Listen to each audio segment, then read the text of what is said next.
ಮಾಜಿ ಮೇಯರ್ಗೆ ಮರಣದಂಡನೆ ಶಿಕ್ಷೆ ನೀಡಿದ ಚೀನಾ ಕೋರ್ಟ್ 36,000 ಕೋಟಿ ಹಗರಣದಲ್ಲಿ ಭಾಗಿಯಾಗಿರ್ತಕ್ಕಂಥ ಒಬ್ಬ ಮಾಜಿ ಮೇಯರ್ ಅಂದ್ರೆ ಜಾನ್ ಕೆ ಅಂತಕ್ಕಂಥ ಒಬ್ಬ ಮೇಯರ್ 2009ರಿಂದ 2019ರವರೆಗೂ ಮೇಯರಾಗಿ ಕೆಲಸ ಮಾಡಿದ್ದ. ಅಂದರೆ ಈಗ ಮಾಜಿ ಮೇಯರ್ ಅದಾನು.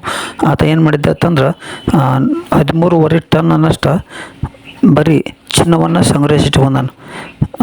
ಬೇರೆ ಬೇರೆ ಕೆಲಸಗಳಿಗೆ ಗುತ್ತಿಗೆ ಕೊಡೋದು ಮತ್ತು ಕಾಂಟ್ರಾಕ್ಟ್ ಕೊಡೋದು ಇಂಥವೆಲ್ಲ ಕೆಲಸಗಳಿಗೆ ಅತಿಯಾಗಿ ಲಂಚ ತಿಂದ 13.5 ಟನ್ನಿನಷ್ಟು ಚಿನ್ನ, ಅದೇ ರೀತಿ 34,000 ಕೋಟಿಯಷ್ಟು ಹಣ, ಟೋಟಲಾಗಿ ಒಟ್ಟು 36,000 ಕೋಟಿಯಷ್ಟು ಹಣವನ್ನು ಅಂದ್ರೆ ಅಕ್ರಮವಾಗಿ ಹಣ ಗಳಿಕೆ ಮಾಡ್ಯಾನಂತೇಳಿ ಕೋರ್ಟಿಗೆ ಸಿಗಾಕೊಂಡಾನು.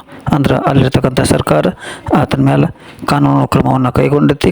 ಕಾನೂನು ಕ್ರಮ ಕೈಗೊಂಡ ಮೇಲೆ ಕೋರ್ಟ್ ಒಂದು ಅಚ್ಚರಿಯಾಗಿರ್ತಕ್ಕಂಥ ಒಂದು ಶಾಖನ್ನು ಅಂದ್ರೆ ಅಚ್ಚರಿಯಾಗಿರ್ತಕ್ಕಂಥ ಒಂದು ನಿರ್ಧಾರವನ್ನು ಕೈಗೊಂಡೈತಿ. ಇನ್ಯಾರು ಕೂಡ ಈ ರೀತಿ ಆಗಿರ್ತಕ್ಕಂಥ ಒಂದು ತಪ್ಪನ್ನು ಮಾಡಬಾರ್ದು ಅಂತೇಳಿ ಆ ವ್ಯಕ್ತಿಗೆ ಚೀನಾ ಕೋರ್ಟ್ ಮರಣದಂಡನೆ ಶಿಕ್ಷೆಯನ್ನು ನೀಡೈತಿ.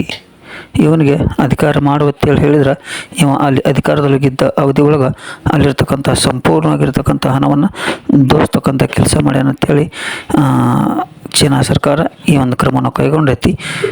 ಈ ರೀತಿ ಅಧಿಕಾರಿಗಳು ಭಾಳಷ್ಟು ಜನ ಸಿಗ್ತಾರೆ ನಮ್ಮ ಭಾರತದಲ್ಲಿ ಕೂಡ.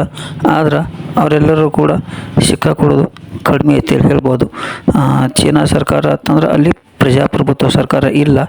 ಆ ಕಾರಣಕ್ಕಾಗಿ ಅಲ್ಲಿ ಏನೇ ಅಕ್ರಮವಾಗಿ ಗಳಿಸಿದರೂ ಕೂಡ ಅದು ಸರ್ಕಾರಕ್ಕೆ ಸಿಗ್ತೈತಿ. ಸಿಕ್ಕರಂದ್ರೆ ಈ ರೀತಿ ಮರಣದಂಡನೆ ಶಿಕ್ಷೆಗೆ ಗುರಿ ಆಕ್ಕಾರು.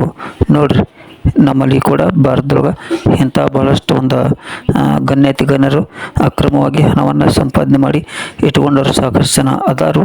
ಅವರೆಲ್ಲರಿಗೂ ಕೂಡ ಇದು ಒಂದು ರೀತಿ ಪಾಠ ಅಂತ ಹೇಳ್ಬೋದು. ನಮಸ್ಕಾರ.